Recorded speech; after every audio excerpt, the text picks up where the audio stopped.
Hello friends, this is Dilip Singh and I welcomes you all on my channel Career News Academy. So friends, in this video we will discuss about my CTET strategy. CTET के लिए जो मैंने strategy अपनाई थी उसके बारे में हम डिस्कस करेंगे। जैसा कि आपने थंबनेल देखा है कि मैंने 2 बार CTET 2 बार HTET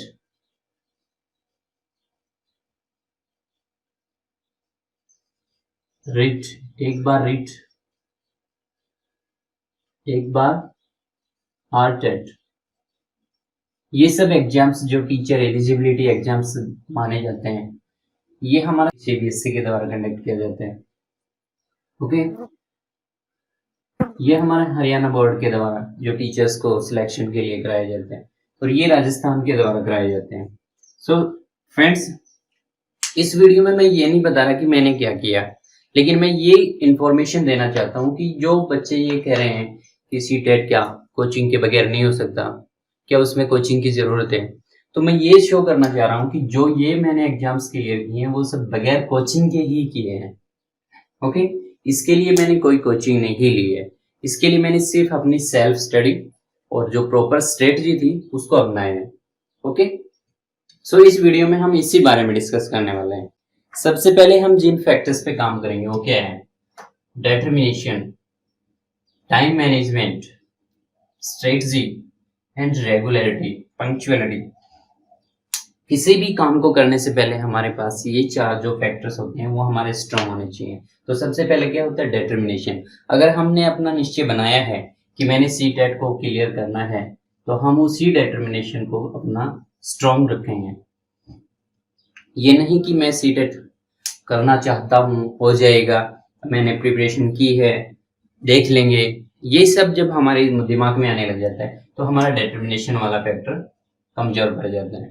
ओके, नेक्स्ट है टाइम मैनेजमेंट, कि आज मैंने अपना CTET की प्रिपरेशन के लिए मूड बनाया और मैं स्टार्ट हो गया, लेकिन होता क्या है? टाइम मैनेजमेंट तो नहीं होता। आज मैंने 2 घंटे पढ़े हैं, ठीक है, कल मैंने 1 घंटा पढ़ा, परसों मैंने पढ़ा ही नहीं, फिर उसके बाद भी मैंने नहीं पढ़ा। इट मीन्स हमारे पास टाइम मैनेजमेंट है ही नहीं। कहाँ मैनेज कर रहे हैं हम टाइम को? अगर हमने 2 घंटे पढ़ा है, 2 घंटे का टाइम अलॉट किया है तो हमें 2 घंटे तो पढ़ना ही चाहिए। 1 घंटा हो जाए, कभी हो जाए, वो बात अलग है, लेकिन 2 घंटे तो एटलीस्ट होने चाहिए। समझ रहे हैं ना? तो हमारा टाइम मैनेजमेंट जरूरी है कि आज मेरे पास ये काम आ गया इसलिए मैंने काम नहीं किया, कल कोई और काम आ जाता है, तो भी मैं नहीं कर पाता, इसलिए हमारा टाइम मैनेजमेंट तो है ही नहीं।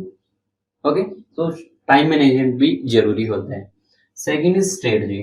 अब हमारे पास दोनों चीजें हैं, डिटर्मिनेशन भी हमने बना लिया, टाइम मैनेज भी कर रहे हैं, लेकिन स्ट्रेटजी क्या है प्रॉपर स्ट्रेटजी?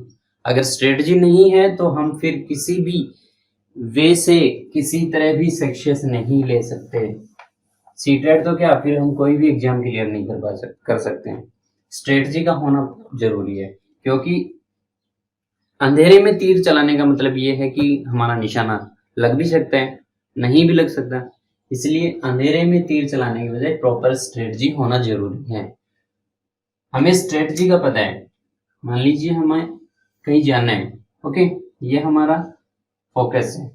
अब हमें रास्ता कहाँ से, हमने यहाँ से स्टार्ट किया जर्नी, अब हम यहाँ से घूम रहे हैं, यहाँ घूम रहे हैं, इट मीन्स हम अपना टाइम वेस्ट कर रहे हैं। अगर हमें प्रॉपर पता है तो हम सीधा अपने फोकस पे ही, गोल पे ही अटैक करेंगे। Okay, so strategy should be there. सभी एग्जाम्स या किसी भी एग्जाम के लिए स्ट्रेटजी जरूरी है कि हमें पढ़ना क्या है, कहाँ से पढ़ना है, किस तरह से पढ़ना है, वो सब हम अपनी स्ट्रेटजी में मेंटेन करेंगे। यह आता है रेगुलरिटी। जैसे हमने टाइम मैनेजमेंट में बताया है कि आज मैंने 4 घंटे पढ़ा, कल नहीं पढ़ा, ठीक है, फिर 2 घंटे पढ़ा, फिर नहीं पढ़ा। क्यों? अगर रेगुलरिटी नहीं है तो हम भी किसी भी लर्निंग प्रोसेस में कामयाब नहीं हो सकते हैं। सो रेगुलरिटी शुड बी देयर, तो रेगुलरिटी भी वहां पे होनी चाहिए। ओके, उसके बाद हम देखते हैं कि हमारे पास ये सब चीजें ये इन फैक्टर्स पे हमने काम कर लिया। उसके बाद क्या आता है, उसके बाद मेन रोल होता है हमारा exam pattern.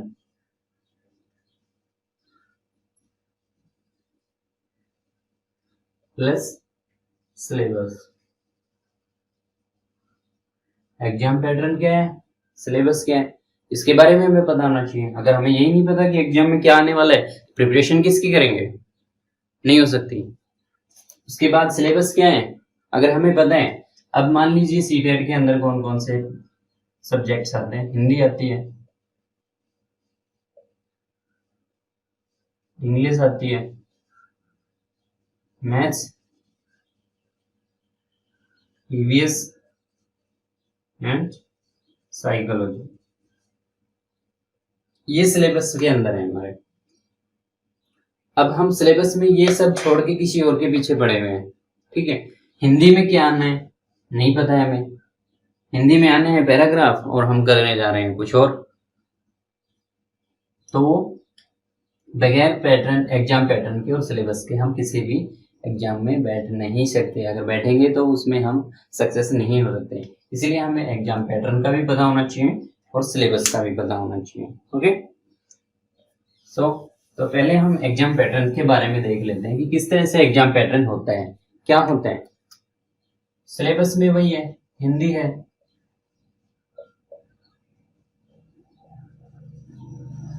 Maths, EVS and psychology. 30 questions आने वाले हैं। कितने क्वेश्चन आने वाले हैं, 30 30 30 30 30, टोटल मीन्स 150। सभी क्वेश्चन 1 मार्क्स का होता है, इट मीन्स 30 मार्क्स का, 30 मार्क्स का, 30 मार्क्स का, 30 मार्क्स का, 30, इट मीन्स टोटल 150 मार्क्स हमारे पास है।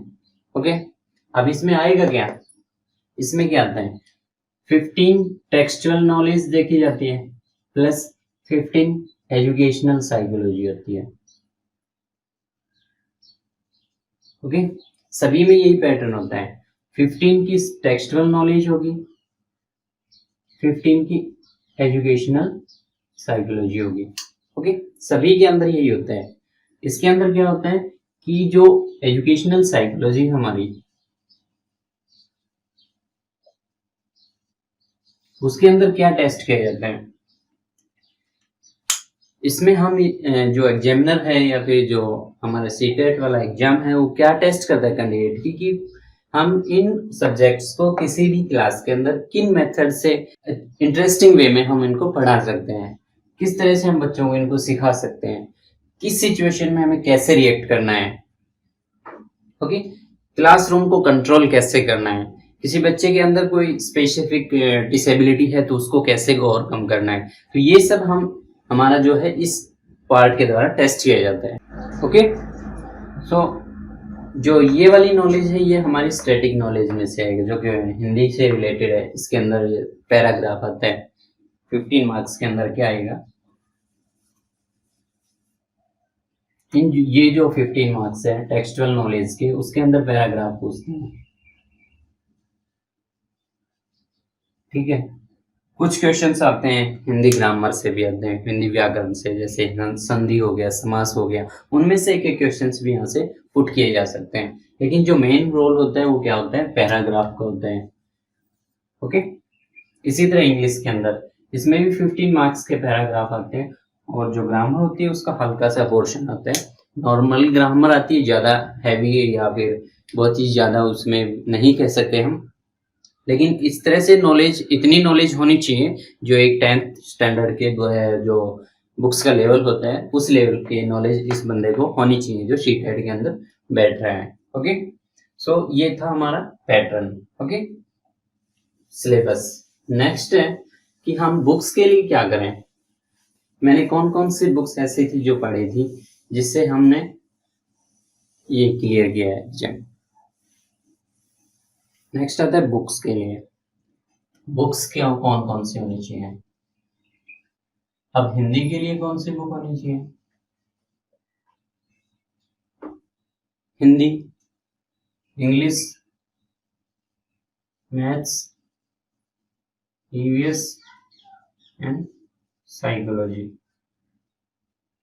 सो अगर मैं अपनी बात करूं, ट्रस्ट मी, इन दोनों के लिए मैंने किसी तरह की कोई स्पेसिफिक बुक नहीं पढ़ी। ठीक है, इन दोनों के केस में क्या कह सकते हैं कि मेरे केस में क्या था कि मैंने इसमें कोई स्पेसिफिक बुक पढ़ी ही नहीं। इसके लिए क्या किया मैंने, जो प्रीवियस ईयर के पेपर थे, सैंपल पेपर थे, और we can say practice set,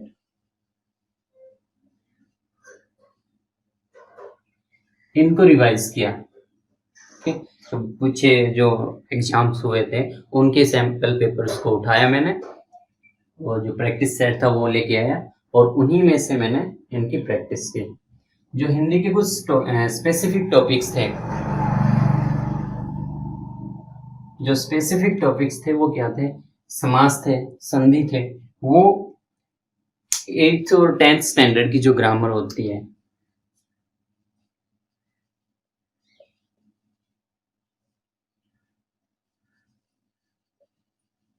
Hindi grammar, okay, उसमें से प्रैक्टिस की है। ये नहीं कि हम इसी को लेके बैठ जाएं, नहीं, जो स्पेसिफिक टॉपिक्स हैं जैसे कि संधि है, समास है, उनको मैंने इस स्टैंडर्ड की बुक से एक बार देखा जरूर है। ठीक है, इसके लिए कोई स्पेसिफिक बुक मैंने नहीं परचेज की। उसके बाद आता है मैथ्स। मैथ्स के लिए क्या था, मैथ्स के लिए कुछ भी नहीं किया मैंने, वही सैंपल पेपर्स वगैरह। क्यों? क्योंकि ये जो सैंपल्स पेपर्स होते हैं हमारे, या प्रीवियस ईयर पेपर होते हैं, उन्हीं से हमें नॉलेज पता चल जाती है कि हम कितने, हमारे पास कितनी नॉलेज है इस एग्जाम के लिए। ओके, सो इसके लिए हमने सिर्फ प्रीवियस ईयर से और प्रैक्टिस सेट से प्रैक्टिस करके देखा। नेक्स्ट है ईवीएस के लिए क्या था, ईवीएस के लिए एनसीईआरटी की बुक्स थी,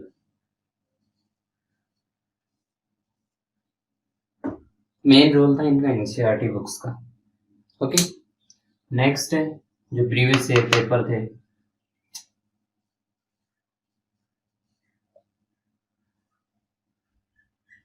प्रैक्टिस सेट थे,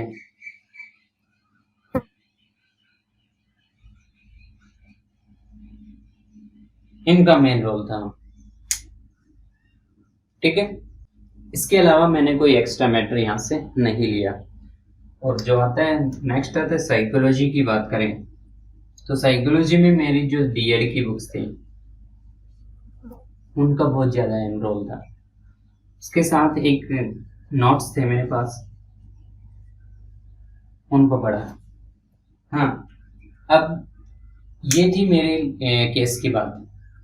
मैं यहाँ पे ये कहूँगा कि ये जो स्ट्रेटजी है ये मेरी पर्सनल है। ठीक है, और ये जरूरी नहीं है कि ये आप सभी लोगों के लिए काम करें।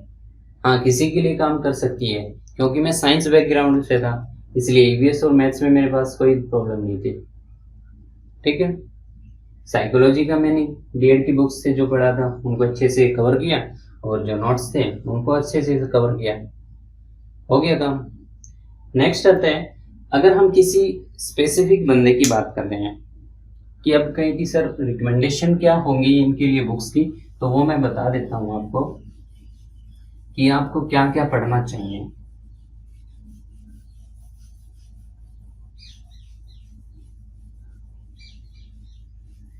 अगर हिंदी की बात करें तो हिंदी के लिए कोई ज़्यादा ज़रूरत नहीं है, प्रीवियस ईयर पेपर प्लस, अगर कोई बिल्कुल ही ये कहे कि सर हमें हिंदी आती ही नहीं, तो 10th और 8th स्टैंडर्ड की ग्रामर जरूर देख लें,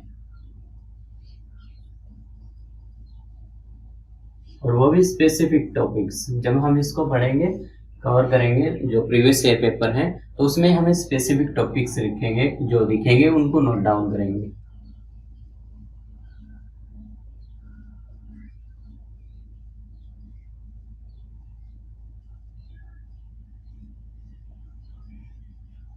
और उसी के अकॉर्डिंग अपना काम करेंगे। ठीक है, इंग्लिश की बात करें तो इंग्लिश में एक आती है हमारी पैरामाउंट टू प्लिंथ।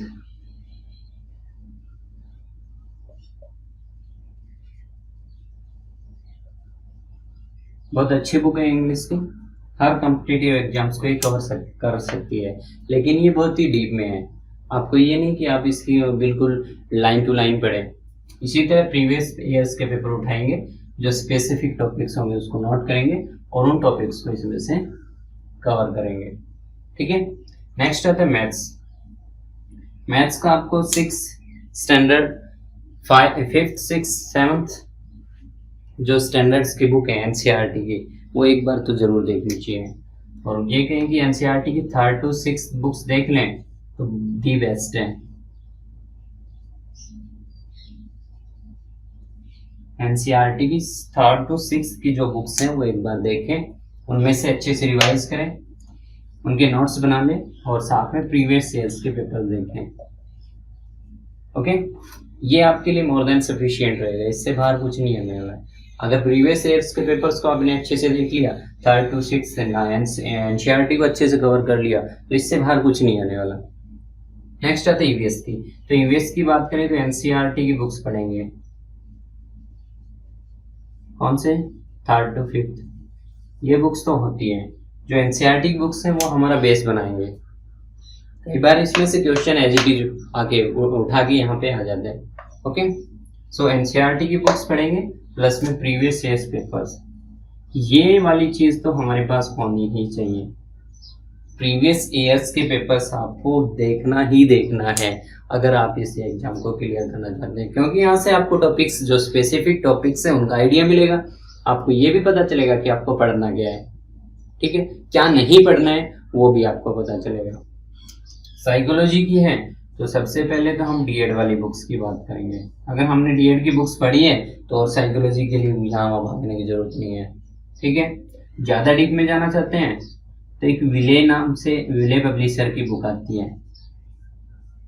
ठीक है, ये बुक अच्छी है, इसमें एक्सप्लेनेशन भी काफ़ी दी गई है टॉपिक्स की और प्रैक्टिस सेट्स भी आपको इसमें, क्वेश्चंस प्रैक्टिस के लिए क्वेश्चंस भी आपको मिल सकते हैं इसमें। ठीक है, और प्रीवियस ईयर्स पेपर्स,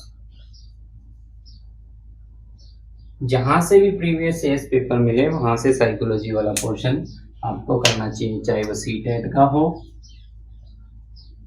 चाहे एचटेट का हो या किसी और टीचिंग एग्जाम का हो। लेकिन जो एचटेट वाली साइकोलॉजी है वो सीटेट से थोड़ी सी हल्की रहती है, सीटेट में थोड़ी सी ज़्यादा आती है, मीन्स लेवल हाई होते हैं, एचटेट की कम होती है। लेकिन इससे आपका बेस बन जाएगा और आपको क्लासरूम में किस सिचुएशन में किस तरह से रिएक्ट करना है वो भी पता चल जाएगा। ओके, इन सब के लिए ये हो गया। अब इसके साथ एक हमारा और रहता है प्रैक्टिस सेट। प्रैक्टिस सेट तो हमें लेने ही हैं, previous year paper plus practice set, ये तो हमें कवर अप करना ही है। जितनी प्रैक्टिस करेंगे उतना ही आपका टाइम मैनेज होगा, उतना ही जो फियर फैक्टर है आपका एग्जाम के दौरान वो कम होगा। क्योंकि जितनी हमने एक ओल्ड कहावत भी सुनी है ना हमने, practice makes a man perfect, तो हम जितनी प्रैक्टिस करेंगे उतने ही परफेक्ट होते जाएंगे। इसलिए हमें प्रैक्टिस की जरूरत है। प्रीवियस ईयर पेपर से, प्रैक्टिस सेट से, जहां से भी हमें मिलेंगे प्रैक्टिस हमें करनी है। ओके, इन सभी बुक्स का लिंक मैं अपने नीचे डिस्क्रिप्शन बॉक्स में दे दूंगा। अगर और कोई कमेंट हो और कोई कुछ पूछना हो या फिर और कोई क्वेरी हो तो आप नीचे डिस्क्रिप्शन बॉक्स में या फिर कमेंट बॉक्स में आप लिख सकते हैं। Okay, all the comments are welcome. So ये थी मेरी स्ट्रेटजी, और ये मैं पहले भी कह चुका हूँ कि ये मेरी पर्सनल स्ट्रेटजी थी। ये जरूरी नहीं कि आपको इसी के ऊपर ही काम करें, आपकी अपनी पर्सनल स्ट्रेटजी भी हो सकती है। आपको सक्सेस आपकी पर्सनल स्ट्रेटजी ही दिलाएगी। ओके, और ये भी नहीं होना चाहिए कि आज मेरी स्ट्रेटजी देख रहे हैं उसको फॉलो किया, कुछ दिन बाद किसी दूसरे की स्ट्रेटजी देख रहे हैं उसको फॉलो करने लग गए, तो हमें यहाँ से कुछ भी नहीं मिलेगा। जो स्ट्रेटजी हमने देखी है उसमें से देखिए कि आपका प्लस पॉइंट क्या है, वो उठाइए। अगर दूसरी स्ट्रेटजी देखी है आपने, उसमें देखिए प्लस पॉइंट क्या मिल रहा है आपको, वो उठाइए। तो अपनी एक अपनी जो स्ट्रेटजी बनाएंगे वही आपके लिए ज्यादा बेनिफिशियल होगी। ओके, मैं ये नहीं कह रहा कि आप मेरी ही स्ट्रेटजी को बगैर आंखें बंद करके फॉलो कीजिए, नो, आप अपनी स्ट्रेटजी बनाइए, उसी पे काम करिए, उसी के अनुसार आपको रिजल्ट मिलेगा। ओके, सो मैं आशा करता हूं कि आपका जो अभी एग्जाम आने वाला है 5 जुलाई को,